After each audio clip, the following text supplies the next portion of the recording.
Good morning. Here we are yet again for another lovely session of CENG 4412 Steel and Concrete Design. This will be the 14th lecture in the video series.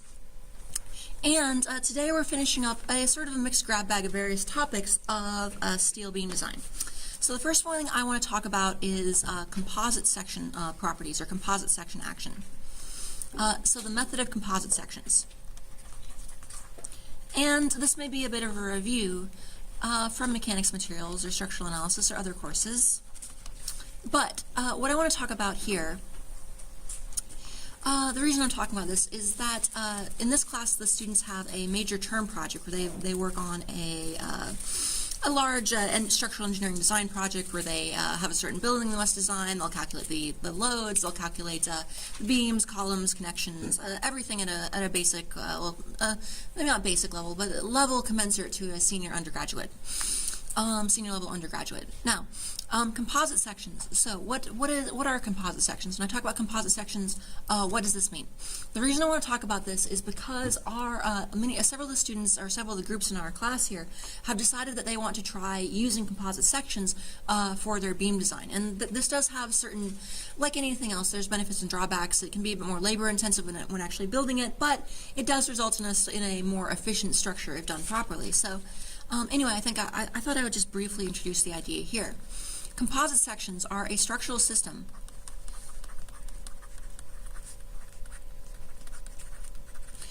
where the how can we say a structural section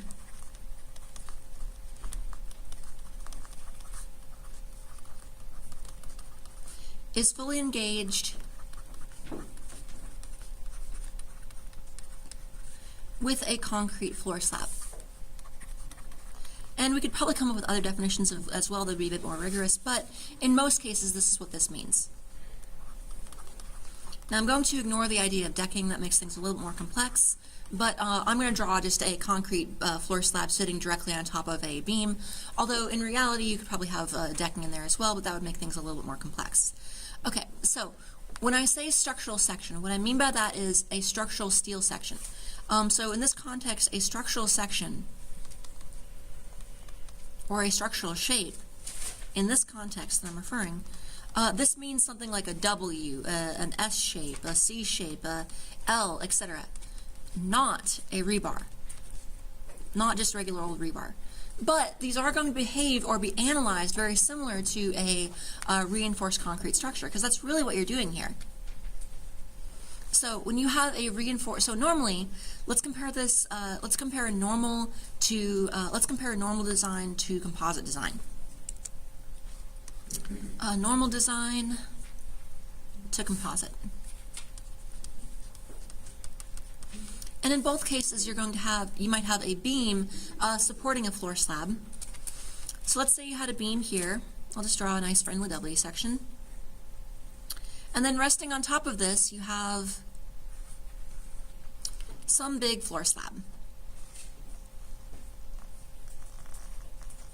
Something like this. And I'll go ahead and draw the same thing for the composite section.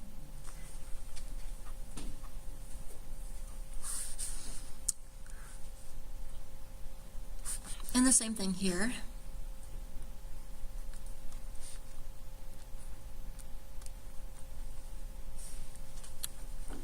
Oh, and let's put some nice dots on there to indicate, dots show that it's concrete. Or possibly a frosted sprinkle cake, one of those. But one of those is more likely than the other in construction. All right, so we have our floor slab on top of here, etc., etc., etc.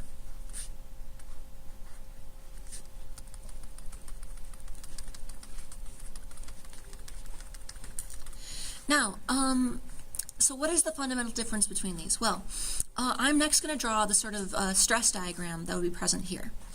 So I'm going to ignore the stress that would actually be from the slab supporting its own weight, but if we look at the actual stress distribution here, when we're designing sort of conventional construction or conventional analysis, we're basically saying that the steel beams end up carrying all of the load. They carry all of the compression and all of the tension. The concrete floor slab here is really just nothing more than a dead weight. Yes, it does serve some function.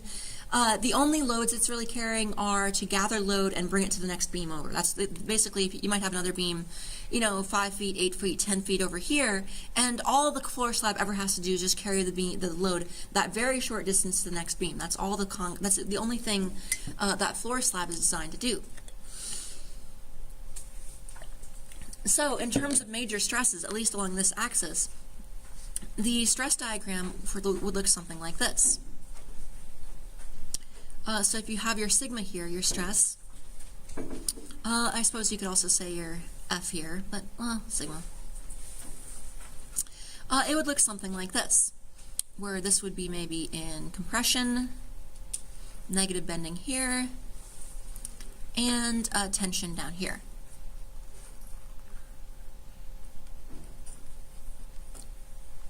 But up here, the slab effectively is in zero bending stress. Now, yes, at least zero stress in this axis. If we looked at this other axis, bending about the axis into the page, the floor slab would have some stress. But along the axis, as we've drawn it here, this would have no bending force within it, bending stress within it. In the composite section, though, you're actually mobilizing the floor slab in order to carry some of the load. So, in turn, you have a stress distribution something like this. Well, I should actually say more you have a strain distribution, not a stress distribution, because concrete is never going to be able to support the same stresses that steel can, so it won't have this kind of nice linear relationship. But at least it will have a strain distribution that will be nice and linear, so it will have something like this. The regular strain distribution will go all the way up. And in fact, let me go ahead and show the strain distribution here as well. The strain distribution here, for this one, would look something like this. You would have, in fact, let me do this in orange here so we can, so I can write on top of the line that I'll have to. So here you'll have a positive strain here at the bottom, then going up to a negative strain at the top of the steel beam, and then effectively just going down to zero, at least in terms of our idealized modeling. We're basically saying, at least in this axis, that the concrete itself is under no stress, it's under no strain. It's just sort of resting on top of the steel beam. That's all it's doing. It's not carrying any load. But here, for our composite section, we have strain all the way through the entire thing. So we have positive strain in the at the bottom of the steel section, and then at some point eventually we'll meet a neutral axis, and then up the top we'll have negative strain up here. Now, so that's the basic idea, the basic theory of this. Now, and in order to analyze this can really be, in terms of strength, these can be analyzed very similarly to, again, this is a bit beyond the scope of the course, so I don't want to go into incredible depth covering this topic, but I did just want to introduce the concept. Now, in order to actually calculate the strength of this, or the shear capacity, etc., you can analyze this from more of a mechanics and materials point of view, or you can look at really how you analyze this as sort of treating this as a very, very large reinforced concrete section. But if there's interest, I might be able to put something together more later. But it is a bit beyond the scope of the course. But really, I just wanted to introduce it, and I also wanted to provide a tool for analyzing the deflection of these that goes along with this. And to analyze this, to analyze the deflection of this, so to analyze the strength of this, what is very useful is simply just treating it like a reinforced concrete beam, more or less. It's not exactly, but more or less. But then to analyze the deflection of this, composite section deflection,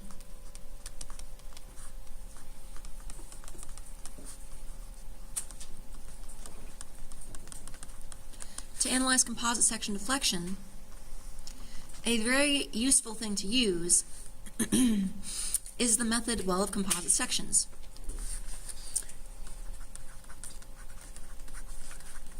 Or I should actually say not composite sections, transformed sections.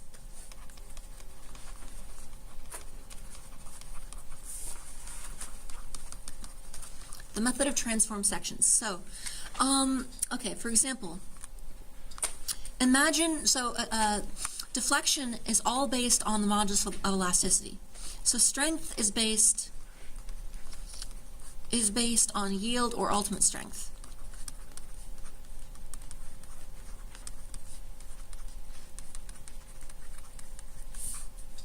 Stress, but deflection is all governed by the modulus of elasticity.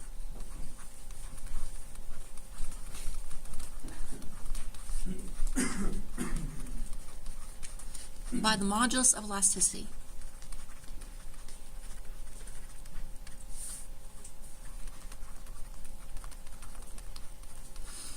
And so, in the method of transform sections, what you do is, the big idea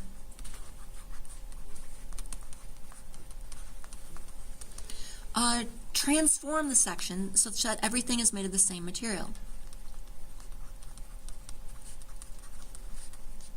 This does not work for strength design. You cannot use this for strength design.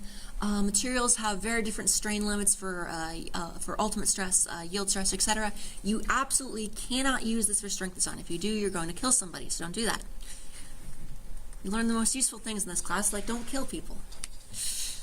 Transform the section so that it's all made of one material.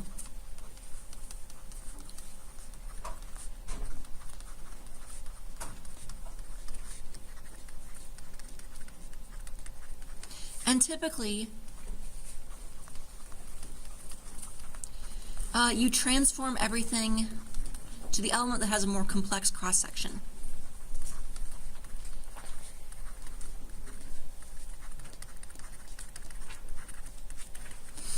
To the section, or to the material that has a more complicated cross-section.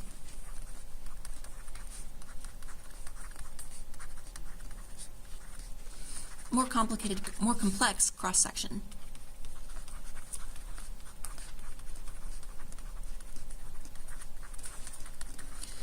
So for example here, imagine, let's compare two different things. Let's compare two different states. Imagine I had a steel beam, a big steel plate welded on top of a steel beam. How would I calculate its deflection? Consider a steel beam, or sorry, a steel beam welded to a steel plate, or a steel plate welded at the top of W section.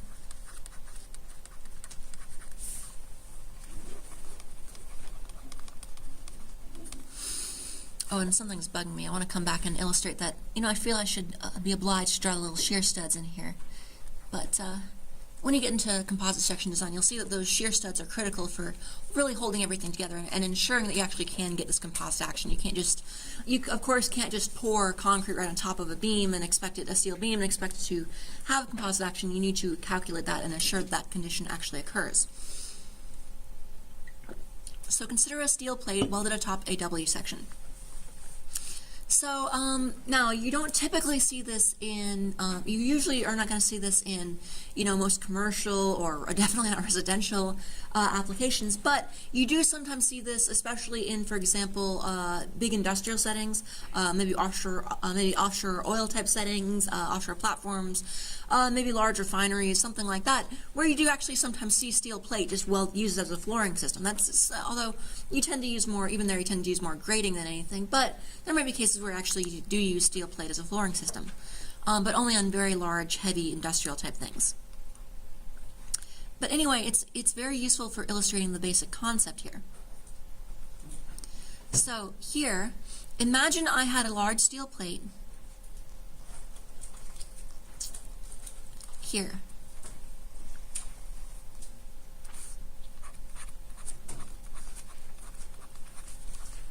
So maybe this is a steel plate, and let's make this simple and say it's an 836 steel plate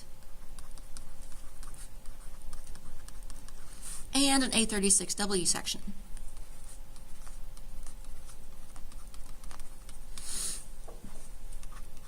How would I analyze this?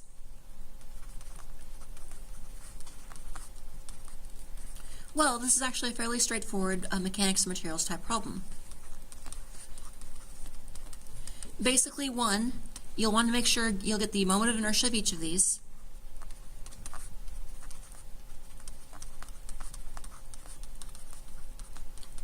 you'll get the moment of inertia of each of these. So your moment of inertia here, you can calculate this, but most likely you'll just look this up in the AISC steel manual. And for the for our nice rectangular steel plate here, you'll just use BH cubed over 12, good old formula for the moment of inertia of a rectangle. But anyway, so then you would combine them together using the parallel axis theorem. Well, I should say probably find the centroid for it first. Find centroid. And then 3, get composite moment of inertia or combined moment of inertia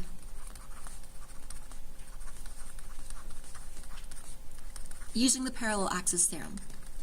Really, this is no different for how you would calculate the moment of inertia of a singles W shape. If I just gave you a problem that you were calculating the moment of inertia of a, just a built-up section made of 3 steel plates, that's just mechanics of materials, structural analysis, well, mainly mechanics of materials, etc. You're just using the parallel axis theorem.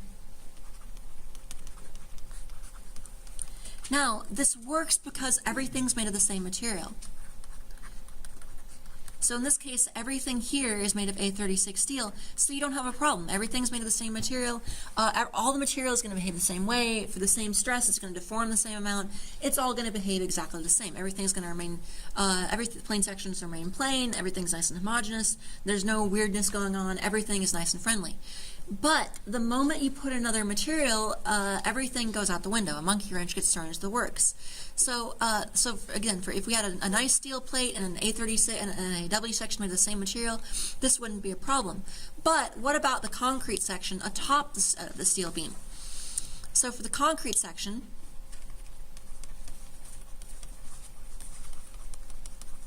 atop the steel beam,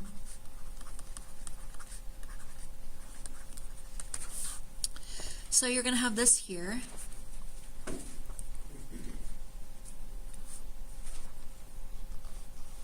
And the actual width of the slab, there are formulas in the manual and in the ACI code, et cetera, that allow you to calculate what is known as the effective flange width. You're not just allowed to use the entire, infinite span of the beam or whatever it is, but basically there is a sort of equivalent. You're allowed to go a certain distance away, ratios of thicknesses, things like that. Again, I'm not teaching you the entire method of composite sections here. I just wanted to give some basic notes of it and give some brief understanding of it. So if you haven't seen this before, you might get some basic exposure to it.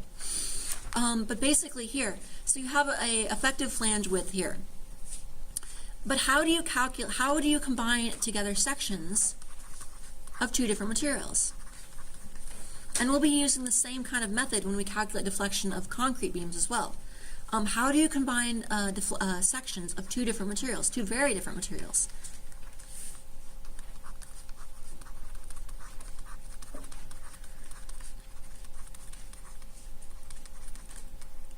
And the answer is that you transform them. Transform them all to one material. Back to one material.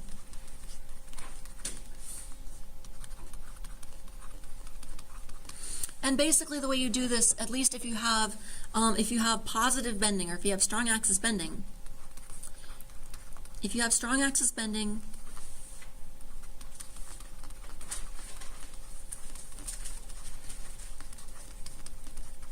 you reduce the horizontal width of one of the weaker material.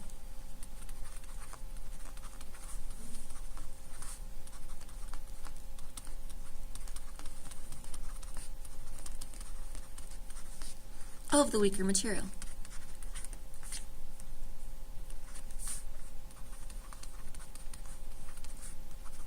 And I should be very careful with my terminology. When I say weaker in this context, I mean the material with the lower modulus of elasticity, not necessarily moment of inertia, but lower modulus of elasticity. So here, imagine you had a concrete section, a concrete slab that was, say, 24 inches wide and 3 inches high. Well, I'm not going to adjust the height. I would only worry about the height if I was doing say a weak axis bending, horizontal bending, that kind of thing. But for strong axis bending, I need to shrink this length down and basically say what is the equivalent steel section that will bend the same way or behave the same way as this much larger concrete section. And while it sounds scary, ultimately it really isn't that bad. So basically what I do is I say, okay, well, a reduced section of steel, maybe this is equivalent to a reduced section, so this is maybe, so this is concrete, this is steel, maybe it has a certain width B, and this B would be, in this case, equal to 24 inches times the E of concrete, the E of steel. You basically multiply by the ratio of modulus of elasticities, or moduli of elasticity. What is the plural of modulus of elasticity? Moduluses of elasticity? Moduli? I don't know. Moduli? I like how that sounds, yes. You multiply by the, that makes me sound smarter, so I like that. You multiply by the ratio of moduli of elasticity. There you go. E steel divided by E of concrete. So notice what this is going to do. We have a obviously steel is going to have a, oh wait, no, I got that backwards. Derp. That definitely doesn't make me sound very smart. Concrete over steel. We need to reduce this, not make it stronger. So that's going to be steel over concrete. We want to reduce this. So in this case, it might be something like, now, I didn't actually give us this, let's say this is maybe 24 inches wide, and I don't know, let's say the E here is, let's say, oh, I don't know. Can somebody give me a good value for a modulus level elasticity of concrete? Yeah, 150, 1.5 square root of F prime C, so it's got to be less, 200 psi? No. Yeah, so let's see. Yeah, 200 root, so let's just get a rough number here. Oh, let's see, let me get this.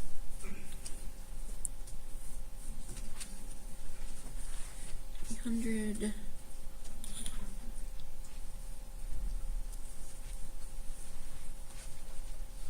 Oh, bad expression. This is why I don't do calculations on your phone.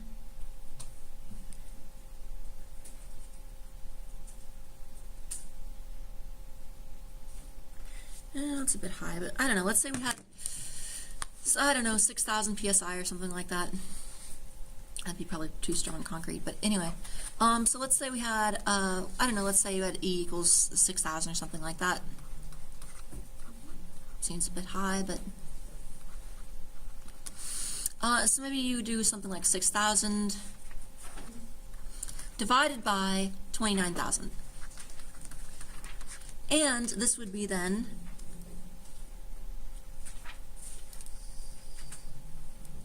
24 times 6,000 divided by 29,000. That'd be 50 inches. No, that's not right. 29,000. That'd be approximately 5 inches, or 4.96 inches. Do you mean 6,000 KSI? Oh yeah, 6,000 KSI. Yes, thank you. Oh yeah, no wonder that's a little bit off. Okay, that's why I was having an issue with units. So let me double check that. So the formula is 200 root F prime C, right? I'm trying to remember off the top of my head. I don't have my concrete manual in front of me. That was 200 root F prime C, right? 150 to the power 1.5 times square root of F prime C. Okay, so that comes to about 200 times the root F prime C, though? You said? So you said 150 to the 1.5 or 200 to the 1.5? 150 to the 1.5. But F prime C is in KSI. What? Oh, F prime C is in KSI? Yes. Okay, that makes more sense. So that would be about times F prime C there. So Square root of 4. yeah, square root of 4, or just times 2. So yeah, that would be, and the final answer isn't, yeah, so let's use, yeah, that's the missing link there. So let's just go ahead and say instead the more realistic value of E. This E is 36, let's say 3675 KSI, sorry about that. That'd be very weak concrete if it was in PSI. KSI, the dangers of doing a problem live instead of from notes. 3675 here. Okay, so then if we multiply 24 here, multiply that out, 24 times 3675 divided by 29,000, we get about 3.04 inches. So in other words, if I have a steel beam, so previously maybe I had a concrete section that was 24 inches wide, sitting atop a steel beam, just some sort of W section. We don't need to worry about which one right now. And what I've done then is I have transformed this into a entirely steel system.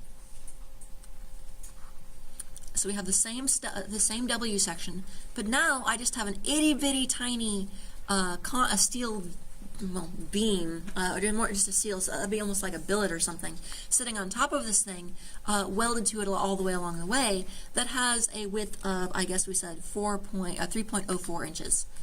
And so now we have everything made. Now we have everything made up of one material. So 3.04 inches. So we've reduced, we've turned the concrete into steel. Concrete has been turned into steel.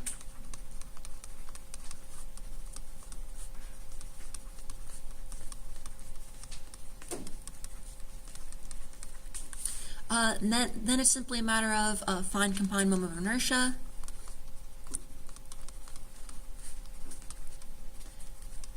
And analyze deflections accordingly.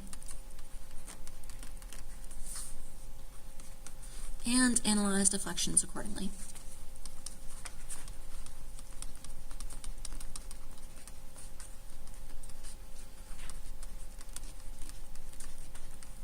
And that's the basic idea of deflections for composite sections, or for, that's the simplest way to do it now.